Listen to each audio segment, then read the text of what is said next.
rounds, and then you finally get down to those top 8 caliber players, it's always nice to then get into those knockout stages because you don't have that kind of fallback of another Swiss round. Maybe you can afford one loss. You can't anymore. It's literally a knockout until the final. Yeah, absolutely. And we featured quite a few of these players on the stream previously yesterday, so we're going to be able to feature them again today. And we can have a look at who managed to make it into the top 8 for today.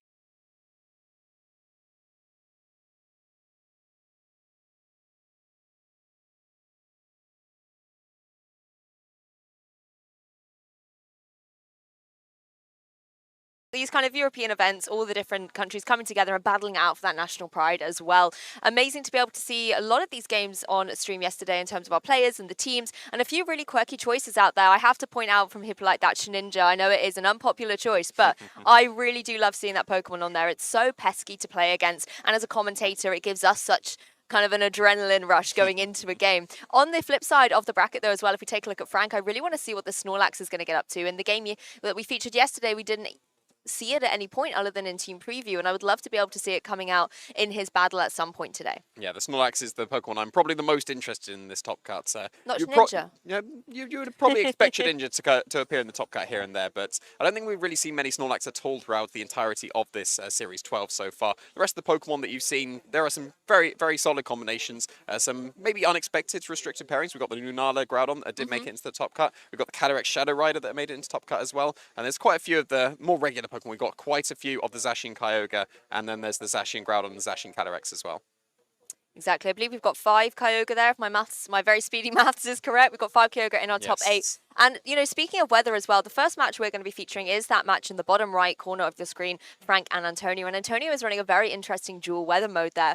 In previous formats, when we've had these restrictors, we often maybe see a Groudon-Kyogre combination, but that's kind of back when they were able to go into their primal forms. At the minute, Kyogre seeming to be quite dominant, but on Antonio's team, there is still Sun mode with a little Torkoal. Yeah, and it's very similar to a team that we saw get top 4 at the European International Championships that was piloted by Victor Medina, so maybe there was some team building there and some collaboration. But please put into the chat who you think is going to be winning this match, whether you are going to be supporting Antonio in this top 8 or if your support is for Frank. Basically, Snorlax versus Torkoal, when you think of the slower Pokemon, which one are you going to be rooting for and cheering for at home? I mean, the thing with Snorlax and Torkoal is as well, they're both Pokemon that benefit very well from a Trick Room environment, and that could possibly be that that's why they're on the team, for if the players come up against the Trick Room team, they have a utility to do that. More commonly, we see Pokemon like a Moongus maybe to try and be disruptive if your opponent wants to go for something like Trick Room. But hey, Snorlax and Torkoal can also have a moment in the spotlight. Yeah, they absolutely can. They're one of the slowest Pokemon that we have that we can use in the format, so they do make sense as a counter to that Trick Room environment. But it doesn't seem like both these players will be using that. Maybe on the Calyrex there could be a Trick Room. It's not the most uncommon thing. We saw a couple of imprisoned Calyrex come out yesterday, and then you have to have Trick Room on that to be able to use it. So potentially on there to be able to help out that Snorlax. But yeah, it's definitely going to be interesting to see how these matches pair up against each other. And you guys at home seem to be voting very closely at the minute, Antonio. Just getting ahead in the kind of poll at the moment, but it has been fluctuating between the two players, and I think that certainly sets us up for the fact that it's going to be a very close game. Yeah, absolutely. So we can have a quick look at these players and how they have done in the previous format. So we'll start off with Antonio here. They're managing to get 7th place in the Players' Cup 4 into the Grand Finals, managing to almost make it in the Players' Cup 3 as well, just one game short there. Lots of very, very strong performances coming out in the Players' Cup. I love looking at this achievement because you've got Players' Cup 1, 2, 3, 4, and it just shows the dominance that Antonio has had in these online events. So has picked up a lot of experience over the past couple of years with these kind of teams, building and, you know, getting success online and just keeping that momentum up, and is now able to bring that energy into a real life event as well and get into the top 8. It just shows that he's definitely one of these players we need to be watching out for. Yeah, absolutely. And we can have a quick look at Frank as well, coming into this tournament, making it into the top 8. Able to make it to the finals of a mid-season showdown and Premier Challenges back when we had the tournaments back then. So now making a splash in the regional scene as well, making it into their first top cut going into this match. And going up against a very strong player in Antonio as well. So this should be a fantastic match. Yeah, in contrast to Antonio's kind of online achievements, Frank in 2020 was having those in-person local events and has seemed to carry that kind of charm over now that we're back in real life events following the kind of hiatus that we've had. So good to see these players coming down against each other, and I'm looking forward to seeing how our first top 8 game is going to go.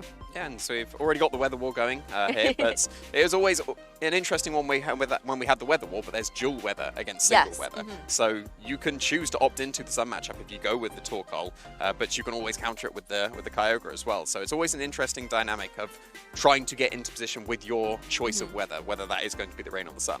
Yeah, and it's making sure that you utilize any speed control flexibility that you have. For example, if you've got Sun up with the Venusaur and then you've got that Chlorophyll ability activated, there's also a Whimsicott on the opposing side, something that can easily go for that Tailwind. And, you know, again, Charizard's max Airstreams. There's so much utility for our Pokemon players here to be able to switch up speed control and options. And I think that's going to be a critical thing in this match. Who can gain that advantage speed-wise and then deal out some very heavy hits? Well, the leads are out for you on the battlefield. On Frank's side, it is the Whimsicott paired up with that lovely Charizard. And for Antonio, restricted galore. We've got the Zacian and the Kyogre. Yeah, going straight in with the offense for Antonio's side of the field. The Zacian and the Kyogre are going to put on a lot of pressure. And Kyogre's going to help out that Zacian, keep it safe from the fire attacks that could come out from the Charizard. But it's always a little bit awkward when you do lead with your weather setter and the opponent was left in the back, because you can always have the option of switching in to counter the weather. So if the Groudon is waiting in the back for Frank, they have the opportunity to switch in either a Pokemon overwrite that rain. If they switch it out for the Whimsicott, that Charizard would be able to get a very powerful hit into the opposing Zacian. But if you do that, you do sacrifice the opportunity to go for the speed control. So do you choose to get yourself into the weather environment you want to, but move second, or do you just accept that you're in the rain and still go for the speed control so that you can outspeed the Zacian before it attacks? Yeah, decisions in this turn one. Charizard just going to go straight for a Protect, doesn't want to take any water-type damage from this opposing Kyogre. And Whimsicott's like, you don't have to, I got your back, I'm going to set a Sunny Day and bring the sun onto the field. This will help Charizard in later turns with its Solar Power ability, boosting up its moves. Zacian going to go for a Behemoth Blade into that Protect, and the Kyogre just going to go for an Origin Pulse, obviously going straight into that Protect again with the Charizard, and will be able to get deck down onto that opposing Whimsicott. So no Dynamax coming out the blocks here in this first game, breaking a potential Focus Sash on that opposing Whimsicott, but it is indeed instead the eject button. So Whimsicott getting in on out of there, and it's quite nice in a way, Whimsicott with its Prankster ability. Even if it is carrying the eject button, it has the utility to be able to get a move up, whether it is Sunny Day or Tailwind, before it then gets switched out, which gives Frank actually the opportunity to bring in a Pokemon from the back that could benefit from either the weather or the speed. Yeah, absolutely. And so the Zacian is going to be the Pokemon of choice coming in for Frank's side of the field. So that was quite a nice way of using the Whimsicott there, not having to switch in your Groudon on the Origin Pulse, because it's always nice to overwrite the weather, but when Groudon switches in on Kyogre, it's still taking a Water-type attack, which it doesn't like to take. So it's much better for that Whimsicott to take that attack and keep that Groudon, assumedly still in the back, nice and healthy at full HP, and just getting in your Zacian here. And now the Charizard is in the sun, it's going to be doing a lot of damage, and there's no real way of counteracting that at this point. It's going to be able to survive a Behemoth Blade coming out from the Zacian. Kyogre's most likely going to be moving after that Charizard as well, so it will be able to do whatever it wants this turn in this sunny environment. So you would have to Dynamax the Kyogre to overwrite that rain, but that would happen after the Charizard has already gone for an attack, so that would be a little bit too late, and you'd also be going for a Water-type move in the sun, so that's not going to be the option that Antonio's going for, switching into Incineroar instead. Yeah, another way to reset the weather is to switch out and back in later in the match. So Kyogre's just going to go back to its Pokeball as Incineroar comes in to throw down and Intimidate against the opposing Zacian and bring its attack stat right back down to neutral. The other nice thing about Incineroar here is it's in a position to potentially take a Fire-type move from the Charizard or anything really coming out its way, but you have to be careful if this Charizard wants to go for something like a max Airstream. Incineroar's not going to be able to appreciate that, and at the same time, Zacian is sitting there really vulnerable going, please, I do not want a G-Max Wildfire coming my way. But if you're Frank, getting up that Gigantamax Charizard is a good strategy to go for now. You can start setting up that residual damage and get some offensive pressure out on the field. Zacian is going to go for the Behemoth Blade on, I believe, Antonio's side here, and going to be firing down and connecting into the Charizard. Oh, it does do a huge chunk of damage, but like you mentioned, Jamie, not going to be enough to pick up the KO against it. And Zacian is going to go for the Solar Blade here. Oh, taking in all of that sunlight. Yeah, and that was definitely going to be targeting down what was the Kyogre, but Incineroar going to be a fantastic switch in here. Very nice synergy between the Zacian and the Groudon. Going to be going for the Solar Blade and not having to charge up at all. That animation was lovely as well, going into that Incineroar, doing very little damage, but on the contrary, a lot of damage coming out from G-Max Wildfire into that Zacian, and even though Zacian was able to do a significant chunk to that Charizard, certainly putting it in a precarious situation, Antonio will lose his restricted for that trade. Yeah, it's always interesting seeing one of the more unique choices coming out on Zacians. We tend to see Behemoth Blade, fighting type attack play rough, maybe a substitute here and there, but Solar Blade is definitely an interesting option that you only really see if you are running Groudon as your other restricted pairing as well. it makes a lot of sense to be able to have another option to deal with Kyogre. Play Rough does some very reasonable damage, but Solar Blade is definitely going to do more than that, and it's going to help out with Pokemon like Astrodon as well. So yeah, very interesting option there. Play Rough would have been slightly better into that Incineroar switch in, but now Antonio has to be wary of that Solar Blade. You need to be able to get your Kyogre in the rain to keep it safe from that attack. Because if you are in the rain environment, it would have to just go for Behemoth Blades or the fighting type attacks instead. So, but there are two options, it seems, on Frank's side of the field to set that Sun. The Whimsicott does have Sunny Day as well as the Groudon that could switch in at any point. But it seems like Tornadus is going to be the final Pokemon coming out for Antonio. Rather than leading with it against the Whimsicott that does naturally outspeed it, would effectively win the Tailwind war in that regard, leaving it in the back and bringing it in now so that you can get the Tailwind for the future. Yeah, that's the thing. If you can set that Tailwind up with the Tornadus, Kyogre can then come in from the back later and go for some very powerful Water Spouts or even just the Origin Pulses in the rain. And I think that's the key synergy between Tornadus and Kyogre. We've seen it time and time again, these two Pokemon being utilized together, often coming out as like a lead, for example. But it's nice to see it kind of being played a little bit later on in this game, kind of a different mode to maybe switch to when you have to try and close out game one. Yeah, absolutely, and it's interesting to see that the Sun mode was completely left on the bench for Antonio as well. It seems like the Venusaur could do pretty well into the opposing Sun matchup, makes use of the Sun with Chlorophyll, but maybe opting to commit a bit more to the rain here with the Kyogre instead. Yep, Tornadus is indeed going to go for that Tailwind, boosting up the speed on Antonio's side of the battlefield. And on the alternative side, we've got, oh no, it's the Flare Blitz coming out from the Incineroar, going to go straight down into that little Whimsicott that switched in. Poor Whimsicott, not able to take that at all, particularly with the Sun in the sky, and with a critical hit just to boot, and will be returning straight away for Frank. But it does give Frank the utility to switch in a Pokemon again, possibly that Zacian, just so it can come in unintimidated this time. Tornadus going to have to take the Gmax Wildfire as well, and will fall victim to it.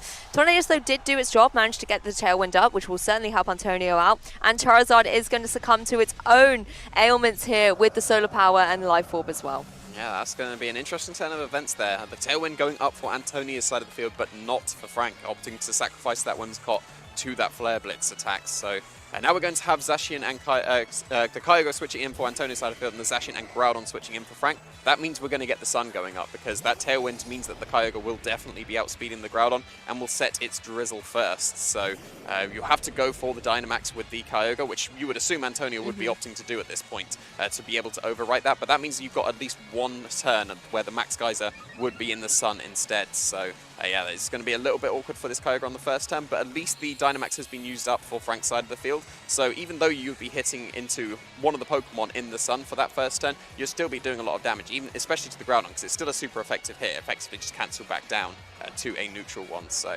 it's still a pretty reasonable position for that Kyogre, because you can also go for Max Geyser and overwrite the rain before a Solar Blade could happen. Because you've got that Tailwind going, that means you get the Geyser before the Zacian attacks, and that means that Solar Blade is no longer an option. Yeah, that's the thing. If you're the Kyogre, you're going to be wary of the utility that Zacian has to be able to do some significant damage to you. Wouldn't be surprised to see Antonio go for the Dynamax here. It could indeed be that Kyogre, like you said. I personally would love it to have been the Incineroar and get the big cat up on the screen and maybe try and deal some big offensive pressure onto that Zacian. But I feel like the sensible choice is indeed that Kyogre. Like you said, try and gain that weather control as well, because it's going to neutralize the two charges of the Solar Blade coming down into one as well, and just does give Antonio that extra boost. And look at the HP of that Kyogre as well. You want to have all that extra defensive momentum. And Kyogre going first thanks to that Tailwind is going to be able to go for the Max Geyser here, connecting down into the opposing Zacian. Does do a significant chunk of damage even in the Sun, and will override that weather, meaning that it's going to be able to hit even harder in these next couple of turns as well. Zacian is going to go for the Behemoth Blade, going to be jumping right up and finding its mark down onto that opposing Kyogre, going to deal a significant chunk, but thanks to all of that extra HP from the Dynamax, Kyogre is going to be able to take that really well. On the alternative, Flare Blitz from the Incineroar is going to be coming in. It's not going to be dealing as much because the rain's in the sky, and you can see Zacian is able to hang on, but every little bit is critical as we move into the latter stages of this game one. Precipice Blades avoids the Incineroar as well, will connect down onto that opposing Kyogre. Again, still able to survive it, but oh gosh, Incineroar diving out the way there. Yeah, that was a pretty critical miss there. If that would have hit, that would have probably KO'd the Incineroar, and then Kyogre's down to a range where either attack from the Groudon or the Zacian would KO it. Maybe you'd have to dodge another Precipice Blades there, but now the Incineroar should be able to get off another attack at this point. That means you can go for a Geyser into the Groudon and a follow-up Flare Blitz into the opposing Zacian. So we did see Zacian at least outspeed the opposing Incineroar, so maybe if you go for the Sacred Sword into the Incineroar, KO that, and protect on the final turn. Are you able to survive a Max Geyser through that that protect. It'll be pretty close if that's gonna be the case. So yeah, pretty unfortunate Precipice Blaze miss there for Franck. But that is the downside of running that move. It does have that shaky accuracy. So unfortunately does miss the Incineroar there. That would have been a critical hit. Pretty critical hits for the Incineroar. So yeah, it's a little bit of an awkward position now. But Snow just going on the offensive now for the Kyogre. Just going for the max guard. Yep, just max guarding his Behemoth Blade comes down into that slot. Not going to be obviously taking any damage. Incineroar going to go for the Flare Blitz, utilizing that Tailwind once again, and just removing the Zacian from play. That can certainly give Kyogre a little bit of a sigh of relief that doesn't have to deal with any more of those Behemoth Blades coming its way, potentially. Going to be damaged a little bit by the recoil, and Groudon's going to go for the Precipice Blades, again connecting into the Protect of this Kyogre and activating the Shuka Berry on the Incineroar. Yeah, and we'll see if that was going to allow it to survive, and it looks like it wouldn't have done, so the Precipice Blaze miss was unfortunate there. But now the Zacian and the Incineroar have been taken care of. That Wildfire is just still ticking away just for the final time, but the Kyogre is able to survive that attack, and that means that you can just launch this final Max Geyser into the Groudon, and it should easily be able to take the knockout in this rain. Yeah, there's not a lot that Groudon can do in the face of a Max Geyser in rain from a Kyogre that's also Dynamaxed as well. Just, you know, extra kind of intimidation out on the battlefield when you're double the size of your usual sort of mantra. With the Kyogre as well, looking to be in a really good position here, and it looks like Antonio, yes, there is the Protect coming out from the Groudon, but this is still going to do a very significant chunk coming through. But so now you have the option of stalling out the Dynamax, and now you have to commit to maybe Origin Pulse as your move of choice to be able to hit the Groudon, but that's a lot of damage, and if you're carrying Ice Beam on the Kyogre, that's going to put it in range there as well, so yeah, that was a huge amount of damage. You can see the downside of not running something like the Assault Vest that we see so commonly on the Groudon. It wouldn't have been able to protect if it was carrying that item, but because it wasn't carrying that, you can see the lack of special defense coming out for the Groudon, and through that Protect, even doing over 3/4 of the damage, and because it did that much damage, Ice Beam is the safe move, putting it in range of that attack and taking the first game for Antonio. Yeah, very commanding victory there for Antonio in this game one with that Kyogre, just particularly preserving that Dynamax for later on in the game. I think was really critical, just having that offensive pressure when Franck no longer had the utility because Charizard had been taken out earlier in the game. And I love the way that you can switch with Groudon when it's obviously not able to access its primal forms, and it just keeps that ground typing. You have the utility to hit it very, very hard with water or ice moves. And it does give you that flexibility, like you say, you don't have to worry about that accuracy of something like an Origin Pulse miss and that critical turn at the end. You can just go for that Ice Beam and take up the game very safely. Yeah, it's nice being able to go for that option. It's always nice to secure a game with a 100% accurate move rather than having to rely on the shaky accuracy. As we saw, the Precipice Blaze did end up missing that Incineroar, and that could have been critical for Franck, because that would have mean it was a 2v1 when Kyogre was still 2 turns of Dynamax. That means it didn't have options to go for a spread attack for at least 2 turns. That means you just get to click 2 attacks to Zacian and Groudon. So a little bit unfortunate in the end game there for Franck, because that Precipice Blades was most likely going to take the game for him, but that is the downside of running those shaky accuracy moves. Hey, that's Pokemon at the end of the day. Sometimes you've got to do those high-risk, high-reward playoffs. The Precipice Blade's such a devastating move when it's able to connect. Same with Origin Pulse, particularly as Origin Pulse can get boosted up by the weather. It can be so formidable to deal with if you haven't got a way to, you know, avoid or go for White Guard or kind of counter it with possibly an ability or overriding the weather and the Origin Pulse side of things. But still, I thought that was a very interesting game one coming out. Lots of good offensive pressure from both of our players, and we did see the speed control coming in very, very strongly for Antonio. Possibly if you're Franck, you're going to need to be able to utilize your own speed control options to gain that advantage. Yeah, they ended up just sacrificing their Whimsicott to the Flare Blitz. There was targeted into a Zacian, so it made sense that a Flare Blitz would be hitting that slot, and that meant that the Tornadus was able to just unopposed get its own Tailwind. Usually Whimsicott, because it outspeeds the Tornadus naturally, you'd be able to get the Tailwind up before any of the taunts that could happen or anything like that. So you would always be able to match the Tailwinds with the Whimsicott, but because that wasn't the option that was gone for by the Whimsicott, Tornadus was able to just unopposed get the Tailwind up for the Kyogre, and then this Kyogre was able to run away with the rest of the game. So that was interesting, seeing very much commitment to the Kyogre, because Venusaur seems like it would do very well against the opposing team. It means that you don't have to rely on getting the rain or positioning your Kyogre into that rain. You could just accept you're in the sun, and your Venusaur can still do some very nice things as well. So just committing hard to the Kyogre mode there ended up paying off for that game one. Yeah, it certainly did. And don't forget, this is top 8 at the Bilbao Special Event. Our players are competing to get that coveted champion title, as well as some awesome prizes. And this really is now coming down to the wire for our players. Antonio is only 1 game away from advancing into top 4. And if you're Franck, you're going to need to win this in order to push it to a game 3 and not get knocked out of the competition. Well, it's going to be the Whimsicott, the Charizard once again for Franck, and Incineroar and Tornadus coming out this time for Antonio. So switching from the very heavy offensive pressure Antonio went with in game 1 for a more supportive option in game 2. Yeah, and we were talking about how leaving the Tornadus in the back made a lot of sense to match the Tailwind in the future, but it seems like we might be matching Tailwinds in immediately on this first turn. So the Whimsicott and Tornadus both being led, both wanting to set that speed control for the rest of the team. It would effectively just cancel each other out. If you both set Tailwind on the same turn, then it's just the same board state that we would have initially. But then do you get into a position where you maybe stall out going for that Tailwind? Can you wait a turn before you act Tailwind, as your opponent has already set the Tailwind? Because we don't know if either Pokemon carry Taunt. Both of these Tailwind setters do often carry Taunt as well. If they do, and you do set the Tailwind and try and wait for your opponents to do it, then you could potentially get taunted. But if neither have that Taunt option, we might be seeing maybe some stalling out, trying to get for the Tailwind setup. You have the option of going for Fake Out into the Whimsicott and guaranteeing that your Tailwind will go up and your opponents will not this turn. And you can activate that eject button as well on the Whimsicott to just eject it back out, and that means that they wouldn't be able to set the Tailwinds until it comes back on the field. But you can at least go for the offensive pressure with this Charizard. It's pretty unopposed at this point. Tornadus and the Incineroar not going to threaten it down too much, so it feels pretty safe to go on the offense here. Yeah, that's the thing. The Whimsicott can have a lot of utility at this point in time, and Incineroar might be able to stop it in its tracks with a Fake Out. That's exactly what Incineroar has gone for. Going to chip away at that Whimsicott, activate the eject button, and send it right back to the bench, so it can't go for any Sunny Days or Tailwinds at this point in time. The Charizard, however, looking relatively unchecked at this point. It can still go for some very formidable damage into that Tornado. Something like a G-Max Wildfire would do significant damage. And, hey, you don't need Sunny Day when your partner Groudon can come out and set up the Sun with its Drought ability as well. So that Gmax Wildfire definitely going to hit very heavy and set up any residual damage. But first of all, Tornado's going to use its Prankster ability to set up a Tailwind on Antonio's side, and we saw how pivotal that was for him in Game 1. Charizard's actually going to go for the max Airstream, kind of going, you know, I need to be the speed control connoisseur here. I'm going to hit you with a one-hit KO and get the speed starting to roll up on my side of the field as well. Yeah, if your Whimsicott's being ejected back out, you need to start getting the speed control somewhere to try and match that Tailwind. Max Airstream is going to be the option to do that, but it might not be enough with that Kyogre switching in, because you ejected yourself into the Groudon. That means it's on the field to set the Drought already, and now if Antonio switches in their Kyogre, that's going to overwrite that Sun with the Drizzle.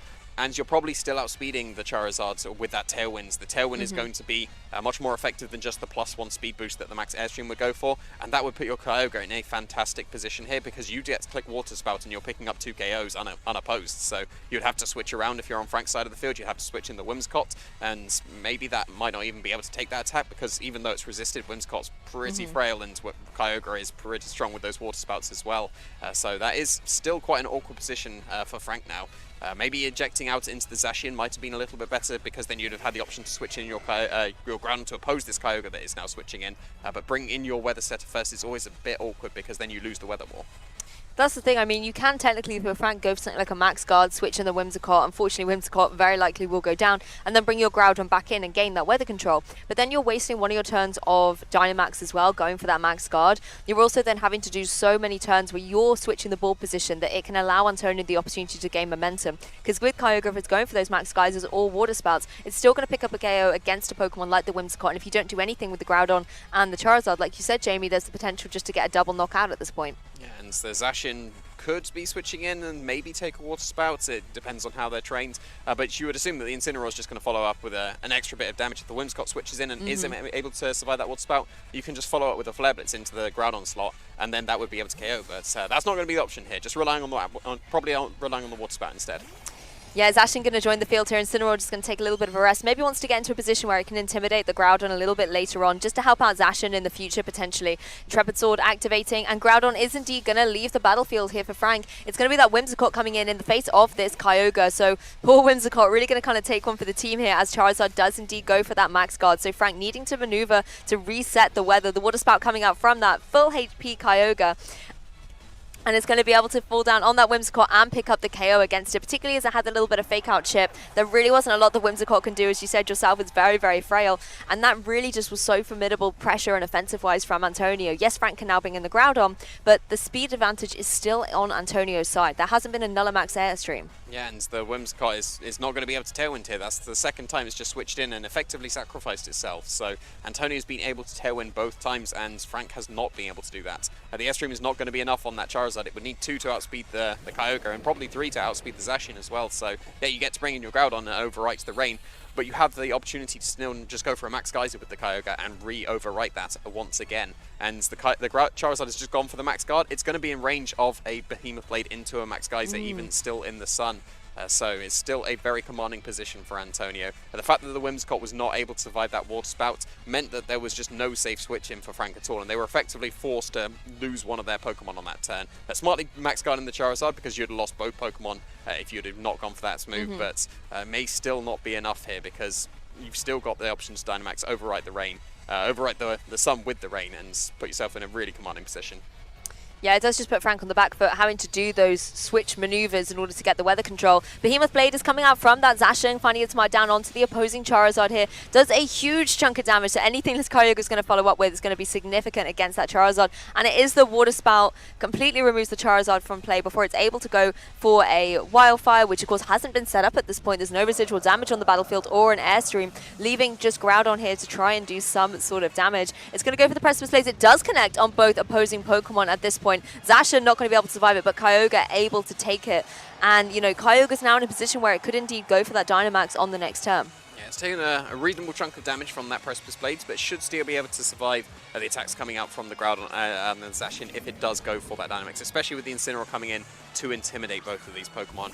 We could be seeing something like a Dynamax Incineroar because it is at full HP, and it's going to be able to do some nice stuff in the sun as well because the Kyogre is still not in that rain environment that it wants to be in. It would have to take that extra turn to set the rain. Opting for the Water Spout instead of the Max Geyser on that turn, wanting to get some damage onto that Groudon. It was a very significant chunk of damage on the Groudon as well, so I'm not surprised that we saw that option coming out as well. But then you did sacrifice over half your HP when you were only taken a quarter if you'd gone for that Dynamax. So now you're a little bit more awkward against the opposing Zacian. You're probably going to be in range of something like Behemoth Blades. It'll be pretty close with the Intimidate as well. And you'd have to go for the Dynamax and Max Geyser to override the Sun so that Solar Blade would not be an option into the Kyogre. Because even with the Intimidate, Solar Blade would definitely be picking up the KO on the Kyogre. At least you still do have the speed advantage onto Antonio's side of the field. So you can probably get the attacks off that you want to before the opponents goes for their moves, whether that's going to be the Dynamax Max Geyser from the Kyogre, or if we see the Dynamax from the Incineroar to be able to do some Max Fires as well.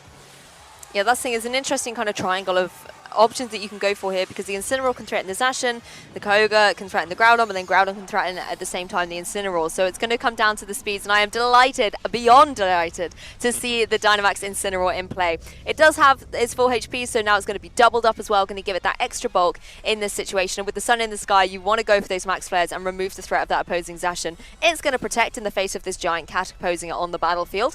And Kyogre is going to be able to go for that Ice Beam, not worrying about the weather reducing its water type attacks. It can go for that Ice Beam and pick up the KO against the Groudon, which gives Incineroar a big sigh of relief. It doesn't have to contend with any of those Precipice Blades, and it's free to go for this Max Flare through the Protect with the sun in the sky. It's going to deal about a quarter or a fifth of damage there, but Zacian going to be very exposed on the next turn. And the Tailwind has petered out. Zacian is known for only really having those single target type attacks, right? Yeah, we'll be able to take on the Kyogre at least because the sun is still up. Origin Pulse and Ice Beam won't be doing as much.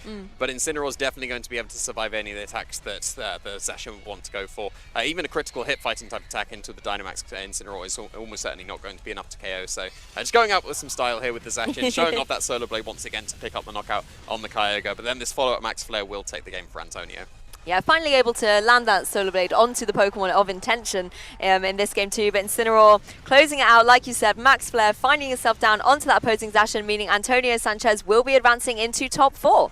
Yeah, fantastic showing for Antonio there. So making it into the top 4 in there, showing that it's not just the online tournaments that they are very strong in these live tournaments as well. So a really nice showing there. And I think the crucial part was the Tailwinds that both were set for Antonio and was not set for Franck.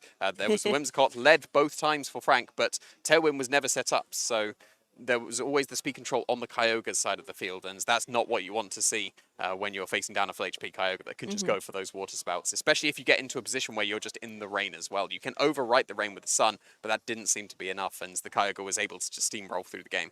Oh, completely. And you can see how delighted Antonio was as well with that victory. He's going to be advancing onto top 4 and keep that kind of momentum going where he's done so well on the online tournaments, now proving himself in the face-to-face tournaments again, and is going to be trying his best to try and get into those finals as well. But I think you're right there. The speed control really came down as the critical point there. Antonio was just able to be so commanding in the offensive pressure and was forcing Franck to make adjustments due to the speed control that he had. Yeah, absolutely. Airstream was not enough because Tailwind is going to double your speed. Airstream is only a 50% boost, so not quite enough. So the Tailwind was the key there. The Whimsicott did need to click Tailwind at some point, but wasn't given the opportunities to do it. It ended up being a sacrifice both times on the switch in, so the Tornadus was able to come out on top there with that Tailwind, and Kyogre was able to win the Weather War, even though its partner Torkoal was not opting into that Weather War at all. Yeah, in a format full of Rhino Sun, it's like Kyogre is really trying hard to reclaim that top spot. We're going to be setting up our next top 8 game. We will try and grab our winner, Antonio, for a quick interview while the other players are setting up, so don't go anywhere, Pokemon trainers. Welcome back, Pokemon trainers. I am joined by the winner of our first top 8 game, Antonio. Huge congratulations. It was amazing to watch that match. Thank you. One thing Jamie and I were saying kind of just before the match kicked off was how you have so many accomplishments with the online Players' Cup events. How did you find preparing and transitioning from a sort of online event scenario to a in real life face-to-face tournament again? Because you're doing incredibly well. Yeah, thank you. So I think it's all about adapting prepare, like for preparing the events, I have to adapt a philosophy of, okay, I approach the game this way, and I just have to transition this from an online tournament to a live event. Like it's just about how I prepare. So I started making sure my prep was the best it could be, and I'm just translating this into live events pretty much. Brilliant. So you're able to take the same skills and just transfer them across. Amazing. Another thing that's amazing is your team. I got very excited by the Dynamax Incineroar in the second game. It was brilliant. But having a look at team preview, your team is incredibly flexible as well. You've got so many speed control options on there. You've got the weather options as well. And you can take a look at some of the damage calculations. And that Kyogre in particular was the superstar of the match. Tell me a little bit of your thoughts about your team coming into this tournament. Is the flexibility of the team, you think, its best feature? Yeah, for sure. It has to be like it has so many options, so many lead combinations. Like it has Venusaur Torkoal, it has Tornadus Kyogre, it has Incineroar Station, just so many different leads you can do, so many modes, and that's the main thing. Like if you don't know what you're going to face turn 1, it's hard to prepare for it. So that's the main strength of the team, right? Like okay, game 1 I'm going to do this, but game 2 I'm going to do another different thing. So it's all about not letting my opponent prepare against my team, because it's not a defined score or a defined performance I bring every time. So I guess it allows you to adapt from game 1 to game 2. Yeah, like if I do game 1 something, then I can do something completely different that also works. Because some things are like, okay, I need this for months for a certain matchup, but I have the flexibility to do, okay, I can bring either Venusaur or Kyogre and do fine, because I have the speed control, I have the Intimidate, I have the slow mons, the fast mons, I can do so many things. And that's the main point. I have so much flexibility that I think it's the main selling point for this team to do that well. Yeah, and you certainly have showcased it really well on stream, and we really look forward to seeing how you're able to adapt going into top 4 as well. Just before we leave you, how are you feeling going into that top 4? We saw you celebrating this win, and we can see it means quite a lot for you to be able to advance into that top 4. So how are you feeling ahead of that? And also, is there anyone you would like to thank that has helped you prepare for this tournament? Yeah, for sure. So I'm feeling really great. I came to this tournament with the mentality that I was going to win, not like just because I was confident that I had the skill, I had the team. I just needed to actually play well in this weekend, and it's showing. Definitely. And yeah, for example, as you pointed out, the Dynamax Incineroar and everything, I'm just thinking about every single line that can happen and how can I have the best odds of winning the game. And for shadows, I want to shout out my friends here at the venue, Miguel and Victor. They are here watching me play. Also, shout-outs to my friends at Malaga, Juan Carlos, Pablo, and Jose. And also shout-outs to the TAP, the Smogon community. You guys are amazing. And yeah, that's pretty much it. Oh, brilliant. Well, I can see your friends waiting to speak to you as soon as you get off this interview. So we will let you go away and prepare for your top 4 game. Huge congratulations and good luck in your next round. Perfect. Thank you. You guys at home, don't go anywhere. We'll be back for another top